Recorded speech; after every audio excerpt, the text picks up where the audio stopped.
So good morning, everybody, and thank you for joining us today for the sector panel presentation for National Carers Week being held by Carers New South Wales. My name is Sarah Judd-Lamb. I'm the Manager of Policy and Research here at Carers New South Wales, and it's my pleasure to welcome our guest panellists today and our attendees as well as we discuss the Royal Commission into aged care quality and safety. So thank you for joining us to celebrate National Carers Week in 2020, whether you're a carer or someone working in the sector or just an interested member of the community. And before we get started on the content for today, we would like to start by acknowledging the traditional custodians of the lands that we're meeting on today. Here in North Sydney in our Carers New South Wales head office, that's the Gadigal people of the Eora Nation. And I would like to extend my respect to the traditional owners of the lands from wherever you're coming from today. And we at Carers New South Wales pay our respects to elders past, present and emerging, and extend that respect to all Aboriginal and Torres Strait Islander people, including those joining us today. So as you will have known from the flyer and registration form, this session will be a panel discussion. So we'll have a series of short presentations from our guest panellists, who I'll introduce shortly, followed by an open discussion with questions from the audience. And before I introduce our guests, I just wanted to provide a bit of background to the topic and why we've planned this discussion for today. So as you will have seen from the flyer, the topic for today's sector panel is, what is the Aged Care Royal Commission doing for carers? And by Aged Care Royal Commission, we obviously mean the Royal Commission into Aged Care Quality and Safety that is currently ongoing. There is another concurrent Royal Commission into disability sector issues, which is kind of similar and concurrent, but this session will be focusing on the Aged Care Royal Commission, sometimes known as the RCAC to those of us in policy world, RCAC, but I'll just call it the Royal Commission today. One question that has arisen in planning for this session was, why aren't we doing one on the Disability Royal Commission as well? Basically just because the Aged Care Royal Commission, for those that have been following it, is much more progressed than the Disability Royal Commission at the moment. There's been an interim report, there's been a second COVID focused report, and general submissions closed in July with, I think, the last hearing occurring next week, and a report coming out, a final report in early 2021. So if there are a similar range of carer-related issues and if there's a similar level of interest for a session like this next year on the Disability Royal Commission, we're very happy to consider that. But essentially this session today came together because a number of Carers New South Wales staff and key partners in other organisations and universities have been contributing to and monitoring the progress of the Royal Commission these past months and have had a lot of input to that, and we thought it would be a really interesting opportunity during Carers Week to reflect on how that's gone, just to give people an idea of how different researchers and peak bodies have been inputting into the Royal Commission, a little bit about how the Royal Commissions work and what different ways of input there are. And essentially, for those that are less across the Royal Commission, I will provide a link for the website later on in this presentation towards the end if you want to have a look yourself. But it's got quite a wide-ranging jurisdiction, and it's really looking at all facets of aged care services, whether they be in the home and community or in residential care, and people with dementia and people with other disabilities. It's been going since October 2018 was when it was established. It's received over 10,000 submissions to date and over 6,700 phone calls to the information line. And a number of the common concerns that have come up have been staffing issues, safety issues around services, and unmet needs around delivery of services. And to our, commendation, carers have come up as a really key topic, which is really fantastic from the point of view of the carers peak, which is what Carers New South Wales' role is. As I mentioned, there's been an interim report. There's been a recent COVID report that came out on the 1st of October, and the final report's, I think, due the 26th of February 2021. So in terms of how Carers New South Wales has been involved, I haven't done the standard introduction of Carers New South Wales because I'm imagining that most attendees today will have come through our standard channels and probably are part of our networks. But just as a flag, when I talk about carers today, I'm talking about family and friend carers of older people in this context. So we're not talking about paid care workers, which are sometimes referred to as carers, but family and friend carers. So Carers New South Wales has been looking at the Royal Commission from the perspective of family and friend carers. We've done 7 submissions to the Royal Commission on a number of different topics, all of which are available on our website if you're interested to read those. A number of key issues have come up that we've been monitoring. We've been looking at workforce issues and how that impacts on carers.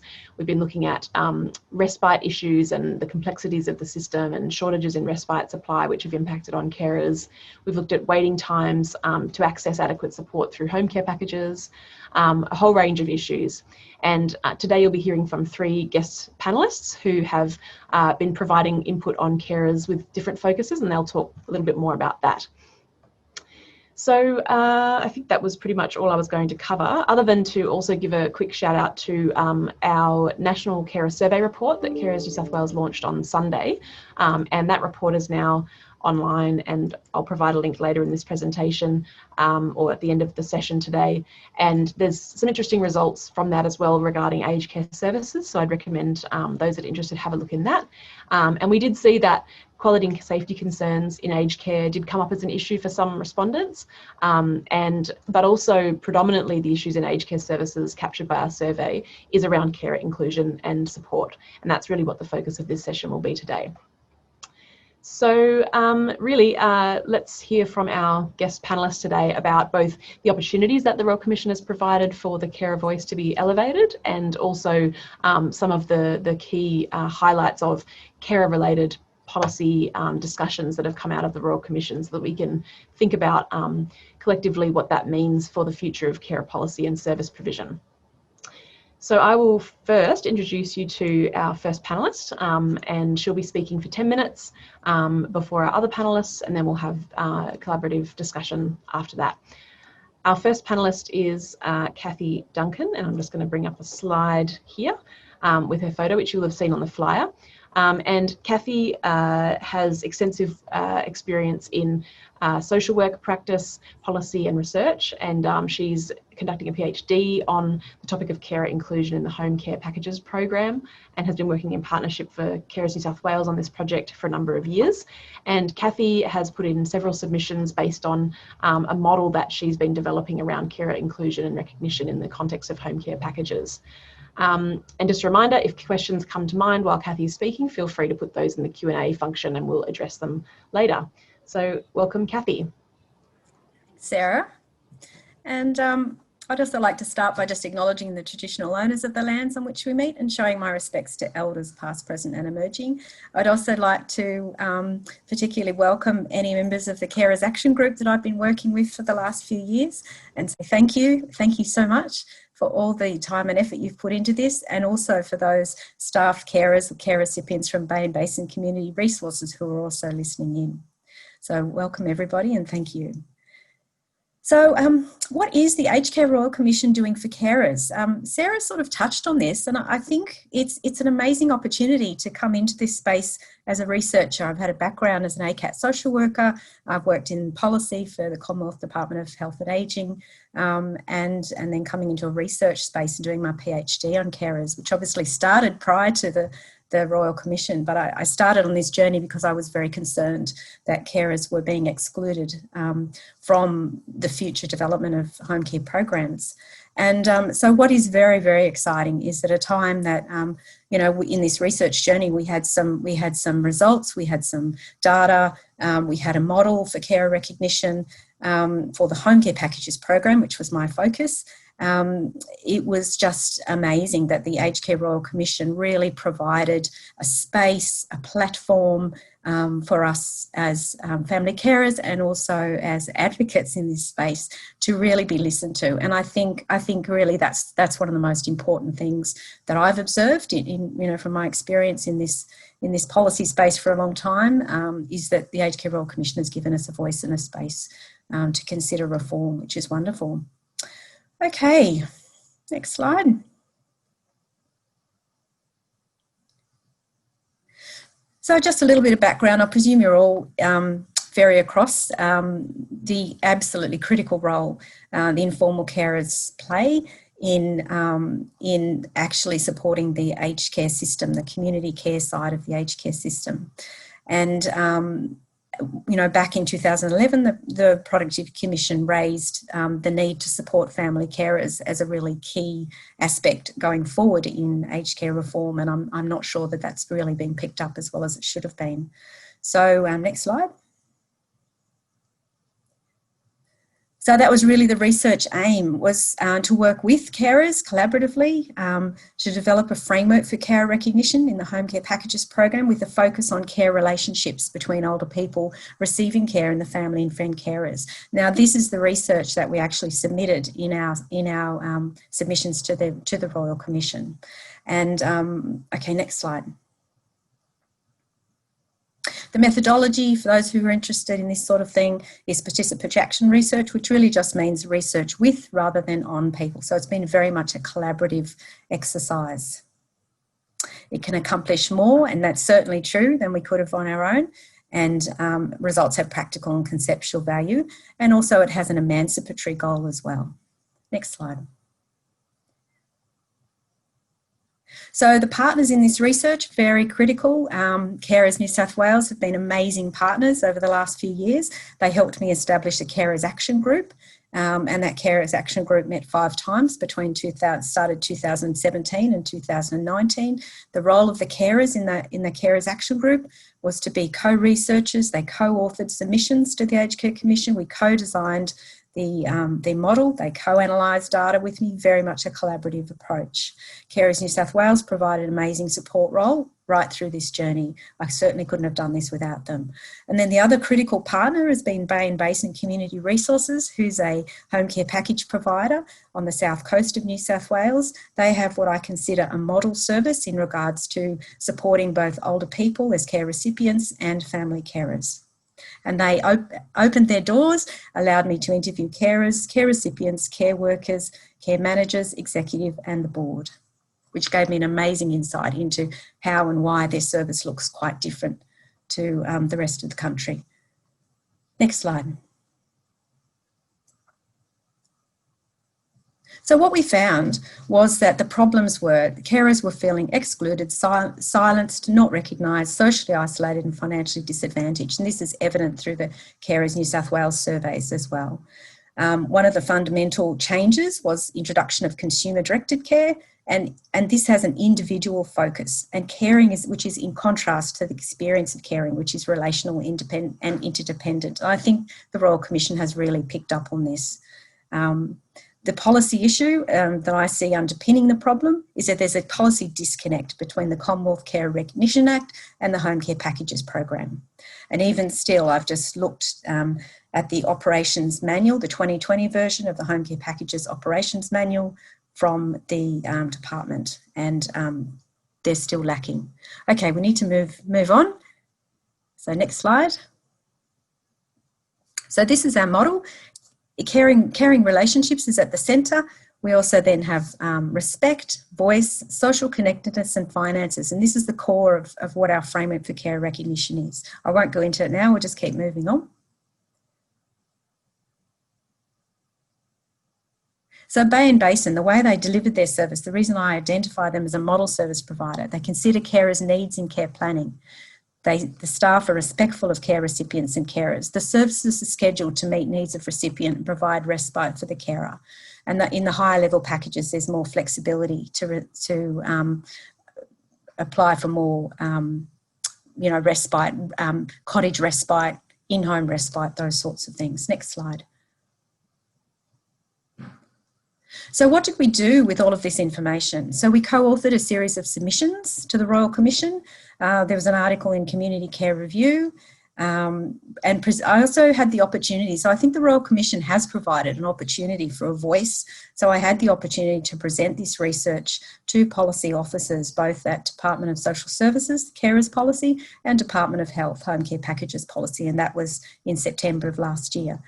And then July of this year, I had the opportunity to speak with lawyers and 4 lawyers and 2 policy officers from the Aged Care Royal Commission about this research, which I think in itself was amazing, considering how many submissions they've had. Next slide.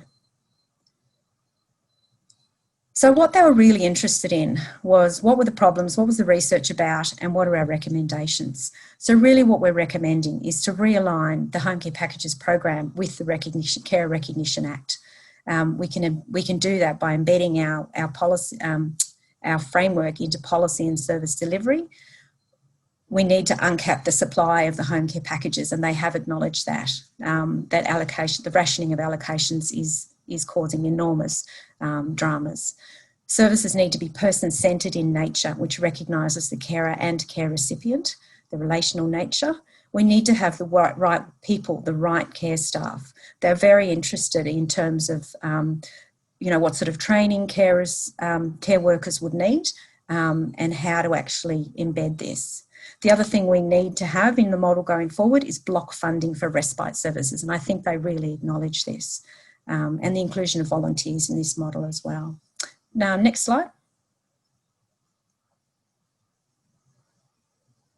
The Carer Recognition Act, the framework we've developed, can also be used for compliance. So the Department of Health has obligations as a care agency under the Carer Recognition Act, and home care package providers also have compliance obligations as well. So the framework we've developed can be used as a way of actually tracking compliance. Next slide. And that's it. So that's a very quick rundown on 6 years of PhD research. But just in summing up, I certainly would say that I felt very much listened, and I think that the recommendations from the Commission around carers, and particularly in terms of enforcing the need for respite care in home care packages, will be very strong, I believe. Thank you. Fantastic. Thanks, Kathy Duncan. I'm saying that because we have a second Kathy coming up, as you can see. Thanks for questions that are starting to come through. So again, if you have questions for Kathy 1 or Kathy 2, as they speak, feel free to log those, and Grace will provide them to us for panel discussion later on. So our next panellist, providing a bit of a different perspective on carer-related input to the Royal Commission, is Kathy Thompson, as you can see from this slide. And Kathy works for the Social Policy Research Centre at the University of New South Wales, and has done a lot of different types of research relating to carers. Kathy has also been part of our Carer Survey Reference Committee, and I should have mentioned as well before Kathy Duncan's involvement with some of our working groups. And she will be talking a little bit about background papers and the carer-focused hearings from Mildura. So over to you, Kathy T. Thanks, Sarah. So as Sarah mentioned, what I wanted to talk about today was running through the process of being asked to provide a written response to a notice or a statement, which was then tendered as evidence to the Royal Commission at the Mildura hearings. And then I was summoned to appear before the Royal Commission in Mildura. So initially, I was contacted via email about providing a written statement to the Royal Commission in relation to the needs of carers for older people. So initially I set up a teleconference because I thought it was important to involve my colleagues, who in the end were co-authors on the joint paper that we provided. So that was Dr. Trish Hill, and she's at SPRC, and Associate Professor Myra Hamilton, who was at SPRC and is now at University of Sydney. So at that initial meeting, we talked about our involvement, because although we'd been involved in writing submissions before, we actually hadn't written a statement for a hearing. So this was something that was new. So once we agreed that we would be involved, we were sent a draft notice containing questions which outlined the scope of the statement that we were to provide.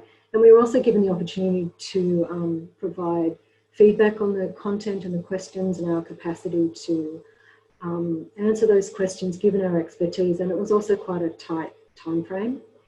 So once our comments, which were mainly in terms of the scope of the questions and our ability to provide that feedback in that very short time frame, these were taken on board. And then the next step was we were sent a formal notice, and we submitted the joint paper and the responses to the questions. And in answering the questions that they posed, we provided a summary of the relevant research provided by myself and my co-authors, and also supplemented that with key literature about the work if our work didn't specifically examine issues posed in the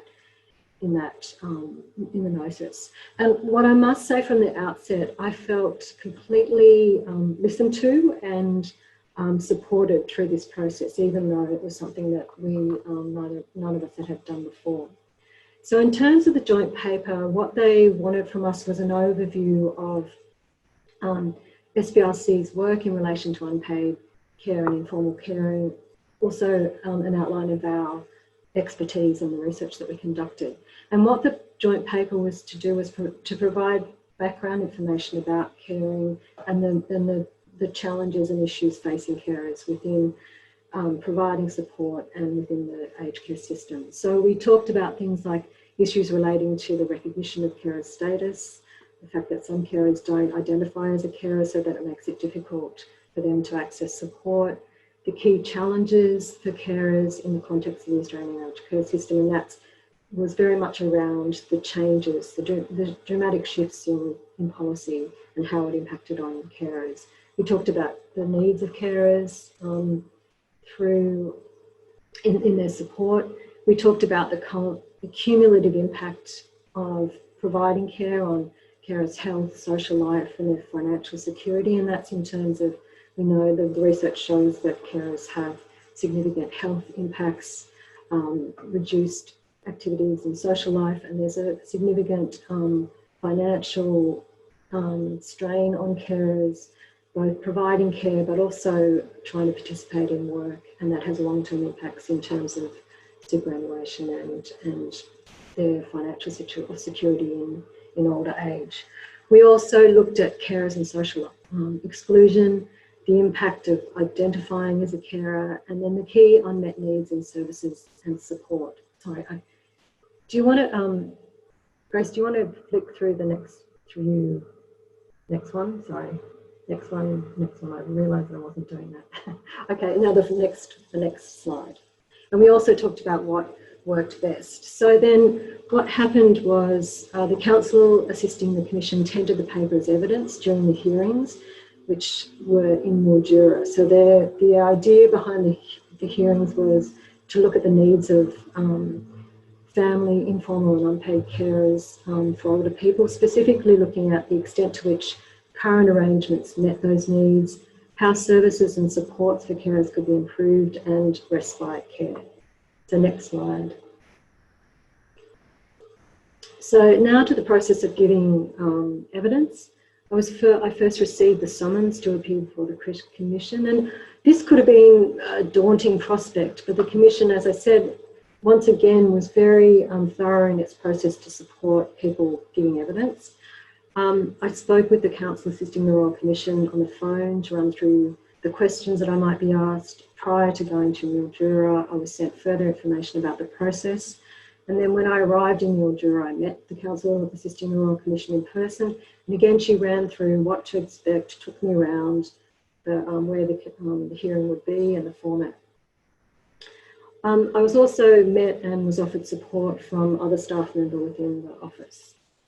So appearing before the commission was, and to give evidence is a very formal process. It feels like a courtroom, although it's not a courtroom. And the questions began with topics that were easy for me to answer about myself and my place of work and qualifications. And that was very much to make me feel at ease. And then we moved to questions aimed at providing the overview about who are carers, why they're important, the impact of caring on carers, and the impact of policy on how carers deliver, and also the effectiveness of respite. So being summoned to provide evidence before the Royal Commission, as I said, was a very formal process, but in that process I felt very well prepared and supported through the process. And also I felt any of my concerns were taken on board and I was listened to. And I think it was very important that carers had a voice in the Royal Commission, and I was very glad to have the opportunity to participate and provide evidence based on our research to input into the findings of the Commission. I mean, I still feel the recognition, I think the focus still is very much on the support to maintain carers to continue in their role and to provide them with a break. And I think that the recognition and awareness of the valuable role of carers and the impact of caring is still a key challenge in the context of the Australian aged care research system. And I also think in relation to unpaid carers, I think the shift towards the consumer-directed care in aged care still also represents another challenge. I mean, consumer-directed care has the potential to provide older people with very personalised aged care services to meet their needs and to offer greater control over the type of support they receive and the way it's delivered. And while I think carers remain an essential partner in care, there can be potential for them to be conceived as a resource, to be drawn on in supporting the aged care system rather than as co-clients with their own needs. So, for example, providing services to support carers to participate economically through paid work and socially, rather than just to have a break and maintain their control and maintain their caring role. I mean, the integrated carer support services can address carers' support needs. However, it brings challenges associated with integrating this shift in aged care, disability and care service systems to provide a seamless support service to the carer diamond. And that's it.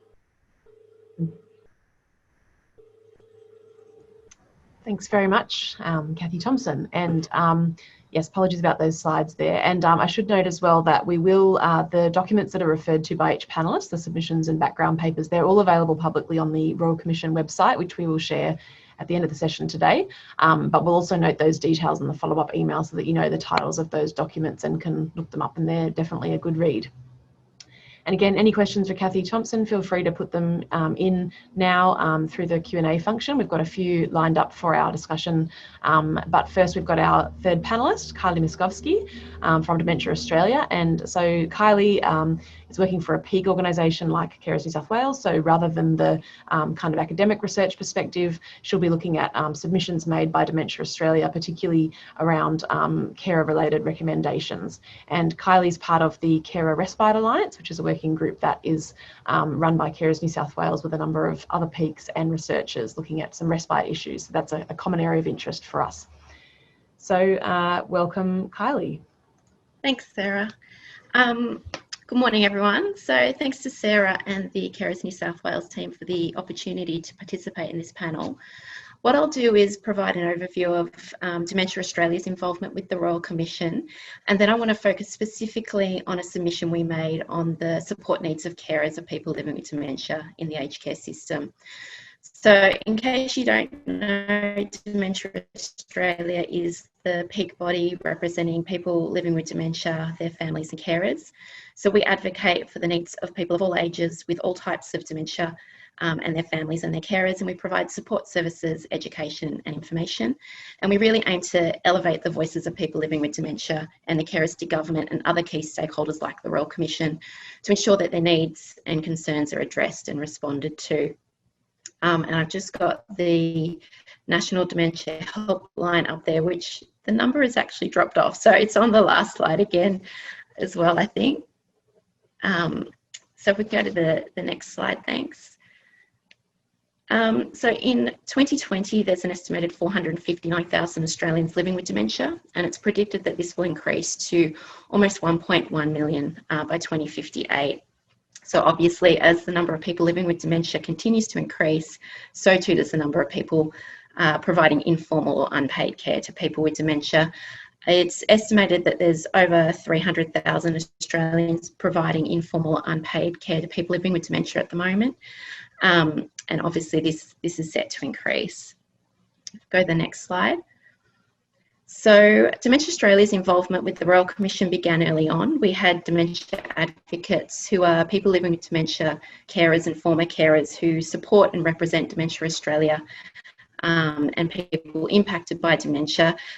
They contributed to the design of the terms of reference of the Royal Commission. Our CEO, Marie McCabe, appeared as a witness at the Adelaide hearings back in February 2019. And our Business Innovation Manager was a witness at the technology hearings in March 2020, which were the last face-to-face hearings before we all went into COVID lockdown. We've also had advocates appear as witnesses at hearings and made their own individual submissions. And as an organisation, we've made 9 submissions to the Royal Commission on a range of issues, including aged care program design, workforce and governance issues, enablement and wellness approaches for people living with dementia. We looked at the needs of people with younger onset dementia in the aged care system, and the impact of COVID-19 pandemic on people living with dementia and carers. So if you're interested in reading those submissions, they are available on the Dementia Australia website at the link at the bottom of your screen there. But obviously it's our submission on the needs of carers of people with dementia and the recommendations we made that I'll focus on today. Next slide. So for most people living with dementia, informal carers are an integral part of their lives, their care and their ability to remain safe and supported, whether that's in their own home or in residential aged care. Many people, in fact, most people with dementia rely on informal carers to supplement any formal care they receive at home, if they're actually receiving any formal support at all. And even people who are on the highest level of home care package usually rely on additional supports from an informal carer, as those services alone are rarely enough to support a person with dementia to remain living at home. And of course, the caring role doesn't stop when a person moves into residential aged care, it just changes. So caring for a person with dementia can be a demanding role, and carers are faced with supporting someone with a terminal degenerative condition who is likely to experience a whole range of symptoms during a progressive cognitive decline. So the duration of the disease, the progressive nature of the disability and the lack of a cure really creates a uniquely challenging caring situation. So carers are experiencing challenges in the current aged care system, including difficulties navigating two systems, so My Aged Care and the Carer Gateway, a lack of support services and especially respite, which both Kathys have mentioned. So in our submission to the Royal Commission, we argued that it's imperative that a redesigned aged care system doesn't overlook the significance of informal carers, and that the Royal Commission needs to include recommendations in their final report specific to the needs of carers of people living with dementia. Just to comment on the COVID-19 situation, I think that's really magnified the need for effective carer supports, and it's highlighted just how isolated carers can be. The mental health consequences of the social distancing measures and restrictions that have been put in place have really been substantial for carers of people with dementia, and our staff are receiving reports of increased reports of carer stress and burnout. So I think the impact of this year is going to be really significant and potentially long lasting for people with dementia and their carers. But anyway, back to our submission. If we can go to the next slide. So we looked at 3 critical areas that we think need to be addressed in the aged care system to ensure that carers of people living with dementia receive the support they need. So we looked at system accessibility, multi-component early intervention support and flexible respite. And what we found is that access to carer supports is often dependent on a person's own level of knowledge about the different systems, as well as their proximity to services that are available. So we have carers often reporting to us that they're confused about where to go to get support services, or they don't actually even know what carer support is available to them, which then delays their access to those essential services that can help them. So although the Carer Gateway has created an avenue for accessing dedicated carer support services, what we've found is that carers of people with dementia find that confusing, having to navigate the 2 systems. So we recommended that in a redesigned aged care system, the Royal Commission needs to recognise the role that carers play and actually develop an integrated approach to carer supports and care planning that takes into account the needs of people with dementia and carers. Next slide, please. The other thing we looked at was early intervention support. So there's a whole host of research which looks at what support best supports people caring for someone with dementia, and it's really a multi-component package of support. So that was something that we recommended. So something that addresses the psychological, the social, and the physical impacts of caring for a person with dementia. And then next slide, the final thing that we looked at is flexible respite. So as you're probably aware, there's very few dementia-specific or dementia-inclusive respite service options available in the current system. We so often hear reports of carers having to, like this carer, having to drive hundreds of kilometres to access respite, or being able to access respite and then within a matter of days or even hours getting a phone call saying the service can't accommodate the needs of the person with dementia, you need to come and pick them up. So they're not actually receiving a real break and real respite. So we recommended that flexible respite that's dementia specific or dementia inclusive needs to be included in a redesigned aged care system. And as we continue to advocate we think that mandatory dementia education needs to be provided for all staff in the aged care system. I'll just go to the next slide, which has just got the Dementia Australia details. But just to conclude, I'd just like to make some general comments about the attention that the needs of carers of people living with dementia has received in the Royal Commission to date. So although there were hearings back in May 2019 on dementia, there was very little attention actually given to dementia in the interim report. And at the time, we were assured that the final report would address this. But then the hearings this year and even the recently released COVID report hasn't really addressed dementia. So we're a little bit concerned, but we're hopeful that the final 2 days of hearings next week will, in which the council assisting will present some of their proposed recommendations, will pick up on the needs of carers and people living with dementia. So we remain hopeful that the final report and the recommendations will address the systemic failures in the aged care system when it comes to dementia. And what we argue is that a system that's designed well for people with dementia is a system that's designed well for everyone. So I'll leave it there. Thank you. Thanks very much, Kylie, and thank you to all our panellists. Usually we'd have in a live event with that's not online, we'd have some applause, but I'm sure we can all imagine that applause. And thank you to those attendees as well that have already logged questions with us. We have a few that have come through, and the remainder of this session, so until around 11:25, will be open discussion. So if you haven't logged your question yet, please feel free to do that in the Q&A function. But let's get into questions. So I might start with one that's come through for you, Kylie, since you were the last to speak. We had a question come through. It is often very difficult for carers of people with dementia to access respite services.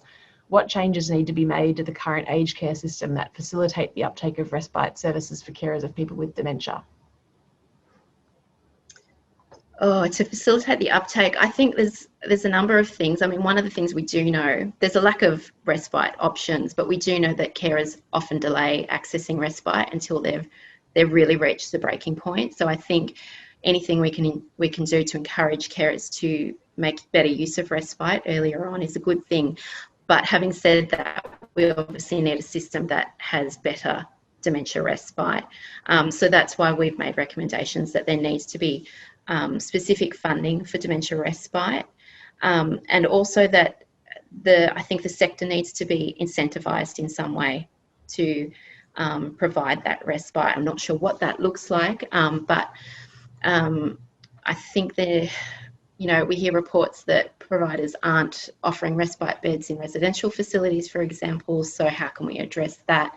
And I think as well, the point I made about mandatory dementia education, we know that there is no minimum standard of dementia education for aged care staff, which is a huge concern for us, and that has flow-on effects for respite services. So as I mentioned, carers constantly tell us that they book in for respite,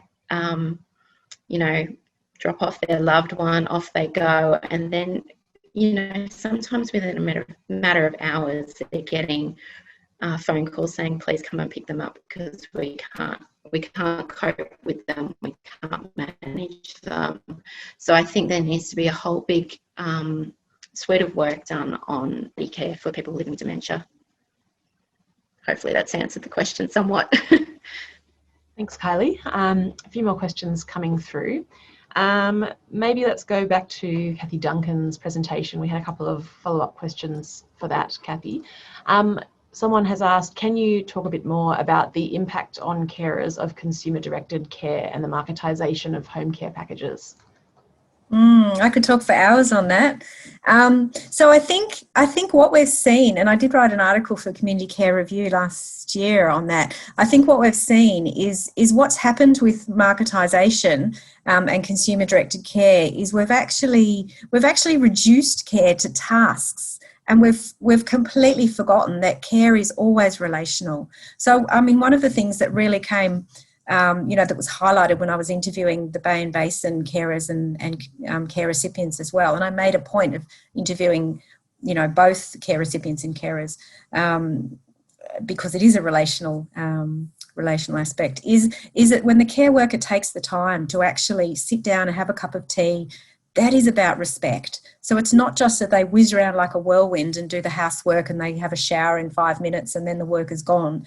That when it's task focused, then it loses that personal connection. It loses the respect. And often carers were telling me that they just cancelled the care if the care worker is not engaging and respectful. They don't feel that there's an element of trust and safety, so they can leave their loved one with that care worker. So I think marketisation has actually just put care into a space that doesn't belong. It doesn't belong in a box where it's just tasks. Thanks, Kathy. And perhaps a related question that I might throw you first, Kathy Duncan, and then maybe open to the others. The last question that's come through is, do you think that integrated carer and consumer systems will result in carer needs being conflated with consumer needs? And how can this be avoided so that carers receive dedicated and targeted support? Yeah, look, I mean, it's always, it comes back to the relational aspect. I mean, particularly in aged care, we don't have a very clear-cut, often picture of who's a carer and who's a care recipient. Often it's a codependency relationship, I think what we need is carers to have access wherever this assessment occurs, be it through Carers Gateway or through ACAT. We need carers assessment to be focused around the carer's needs in their own right. And that's really what the Carer Recognition Act requires of service providers. And unless that's done, whilst carers are only engaged in assessment to determine their ability to sustain that relationship, then it's not true carer-focused assessment. So I think respite is always going to be the tension. But what I saw in the Bay and Basin model was that because they so respectfully engaged both the carer and the care recipient, that there was an agreement around what those respite arrangements would look like. And often it was in-home flexible block or access to cottage respite. And I don't think there's many other providers in the country that are offering cottage respite that's very tailored, very small, very personalised. Thanks, Kathy. And Kathy Thompson or Kylie, did either of you have anything to say around the conflation of carer and consumer needs in aged care? I agree completely with Kathy Duncan. And I think one of the important things is about recognising the important role of carers, but recognising them as having their own needs in their own right. And I think that it has to be around not just using them as a resource, which we talked about in our paper, that they're actually to be able, so that I think services need to be provided so that carers can participate in things like employment properly. If services are focused on just giving them a break, that does not enable carers to participate either economically or socially. So I think it's around thinking about the way services are provided to carers, not just the care recipient. It's really important that older people get high quality, flexible services that meet their needs, but I think equally important is the services to support the carers' needs. Thanks, Kathy. Kylie, did you want something to say as well? Oh, I don't think there's anything I could add. Just I 100% agree with everything that both Kathys have said. Yeah, I think we need to recognise that carers have their own needs. Those needs need to be assessed, and like Kathy Thompson was saying, they need to be enabled to continue to participate in employment, education, social life. Yeah, rather than just being seen as a resource that cares for someone. Absolutely agree with both of what they said. Great, thank you. We've had a couple of questions that are probably quite similar, but I might start by posing the first one of these to Kathy Thompson, since you referred to this in the ability for the carer voice to be included in the hearings. So why do you think, Kathy, that the Royal Commission has been so receptive to hearing about carers and their experiences? And has this been the case from the start of the Royal Commission, or only after they started to hear about how carers support the aged care system and older people? I can't speak for why they did it later. It could be that they heard about, through the stories that people were talking about, service providers and older people through their submissions. It could have been that they included carers. I think that though they did recognise that carers were an important part of the aged care system. And I think originally the focus was going to be just on older people, and then they broadened it out to include carers. And when I was at the hearing, they do have a range of carers providing evidence. So I thought that was really good, and I would presume that they got the same sort of support that I got. And they had them from a range of groups, so that they had people who were representing Aboriginal and Torres Strait Islander carers and culturally and linguistically diverse carers. So I thought that was good to have that representation. So, and I think that the commissioners were very receptive to the importance of carers. Kathy, did any other panelists want to comment on that question? Okay, no worries. I'll come back to the second question around carer inclusion, but there was a specific question relating back to Kathy Duncan's presentation, which I might go to first, just so we can cover off all submitted questions. So Kathy, you talked about the framework that was the basis of your submissions to the Royal Commission. We've had a question about how that framework would apply in the context where there might be perhaps abuse or neglect happening of older people. Yeah, so that certainly was a question that's been raised along the way, and obviously we need to recognise, and I'll make this statement based on my years of working in aged care assessment teams as a social worker, that often there's a stereotype that it's the evil family carer who's a perpetrator of abuse, and certainly I've seen many situations where the carer is the victim. And so I think we need to, address that assumption and stereotype. Obviously, the framework diagram is designed around a non-abusive relationship. One of the things that did come up from my research was that, one of the new options for people in CDC, which can be a good thing, but some of these good things can also be a bad thing, is that they can actually change providers whenever they want to.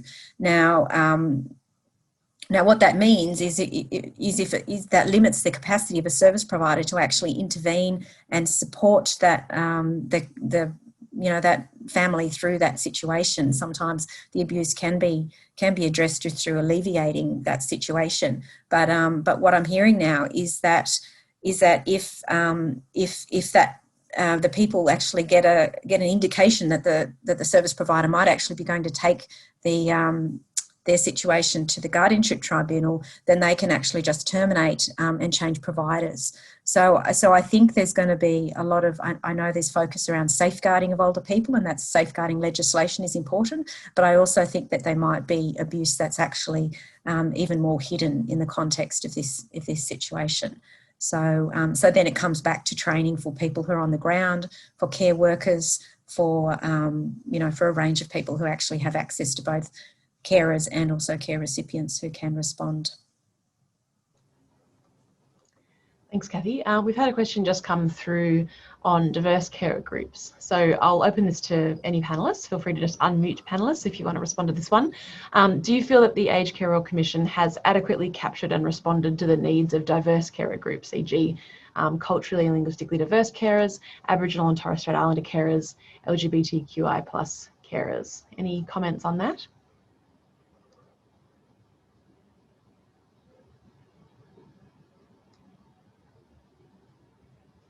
I mean, I can speak from Carers New South Wales perspective. Oh, Kathy Duncan, did you want to comment?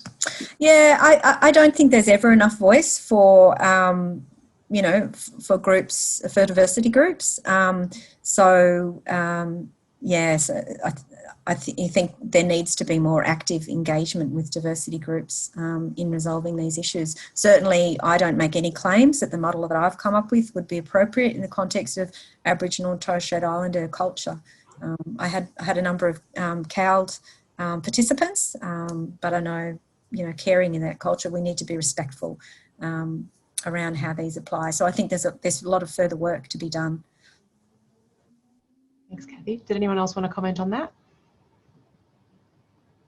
I mean, I would add as well, Carers New South Wales submissions, we always try to refer to the variation in needs and experiences of different carer groups. So when we're raising issues about carers, we'll also note where there's particular disadvantage or challenges around those carer groups. So I think, you know, this Royal Commission scope is so large, I think there's going to be areas of nuance where they may not have gotten all the details correct, but I suppose it's a good reminder that it's important that whenever we're talking about carers, we recognise that carers are very diverse in their circumstances, their experiences, in a whole range of ways, and it's important that we and that the Royal Commission doesn't sort of make stereotypes or generalisations about their needs, but really, as all of our panellists have referred to, looks at the individual needs of carers and accommodates that into aged care service planning. We need to wrap up soon, so I was going to just end on one last question before we wrap up the slides. And I think that's quite a good kind of open question for all our panellists, as well as a bit of a final word. So we haven't got that long to address this one, but the question is, the Royal Commission has been quite inclusive of carers, recognising their contributions to the care of older people. Do you think this is a turning point for meaningful carer inclusion and support in aged care? Would anyone like to speak to that? I hope so. Yep. I don't know if it is or not, but I really hope it is, yeah. Thanks, Carly. Kathy Thompson? I think there's the potential for it to be, but it needs continual sort of pushing on behalf, like, of researchers and advocates to really highlight the valuable role of carers and recognising carers in their own needs. So recognising carers with their own needs in their own right. I really hope that the Royal Commission does listen to the messages we've been saying about how the Care Recognition Act has to be one of the main legislation that guides how aged care programs are actually delivered and designed. So I think that's the key. I haven't quite seen that yet, but they're certainly listening. Fantastic. And I think that question is a really good segue to finish up in that the very fact that we've been able to have such a detailed discussion about how different carer voices have been integrated into the Royal Commission, I think is a really strong piece of evidence that there's definitely been a lot of consideration on behalf of the commissioners and all those involved around where the carer picture fits in. And so we're certainly, as Carers New South Wales, very hopeful as well, and we'll be watching closely to see what recommendations come out of the Royal Commission. And as things wrap up towards the end of this year, we'll be waiting with bated breath really for the final report and recommendations, particularly in areas around carer inclusion assessment, respite, aged care workforce, and just really the general provision and supply of all types of aged care services, just to ensure that, as many of the panellists have said, that carers are recognised as having their own needs, that care recognition legislation is upheld, and that carer supports are made integrated into the aged care sector. So thank you to all our panelists, to Kathy and Kylie. And just to finish off today, so I've got the slide up there, which is just the website for the Royal Commission. So feel free to dig around on there and have a look at some of the papers that have been put forward. We will email around the details of the papers that the panelists have referred to today. And as I mentioned earlier, we will be sending around a recording as well to registrants. I've also just got one final slide here with some resources that may be of interest that I mentioned earlier. So as you can see on the Carers New South Wales website, you can find the 2020 National Carer Survey Report, which has high-level national findings, including a number of findings that are really interesting, looking at the reflections of carers on aged care services and whether those services have been inclusive of them, whether they've been safe and of quality, whether they've met their expectations, whether they've met the needs of the person they care for. So I'd highly recommend you have a look at that. We'll send that link around as well. Also, we are launching this week, Carers New South Wales is launching a series of fact sheets that are related to rights and complaints pathways across different service systems that carers can use. And one of those fact sheets is specifically on the aged care sector. So we'd recommend you have a look at those as well, and particularly the aged care one might be of interest. And finally, this is the first of a couple of panels as part of a range of different events that we're holding this week, from wellbeing sessions for targeting carers through to more sector targeted events. We also have a second panel coming up on Thursday that's featuring carers, talking about the challenges of caring during COVID and bushfires and the very challenging year that 2020 has been. So commend that to you. And the full calendar is available on our website along with registration forms. So just to finish up, we just would want to extend a thank you to all the attendees for joining us today. And we especially want to just thank carers and recognise carers, those who are tuned in, and also all carers in New South Wales, because this week, National Carers Week, is about celebrating what you do and really elevating the carer voice.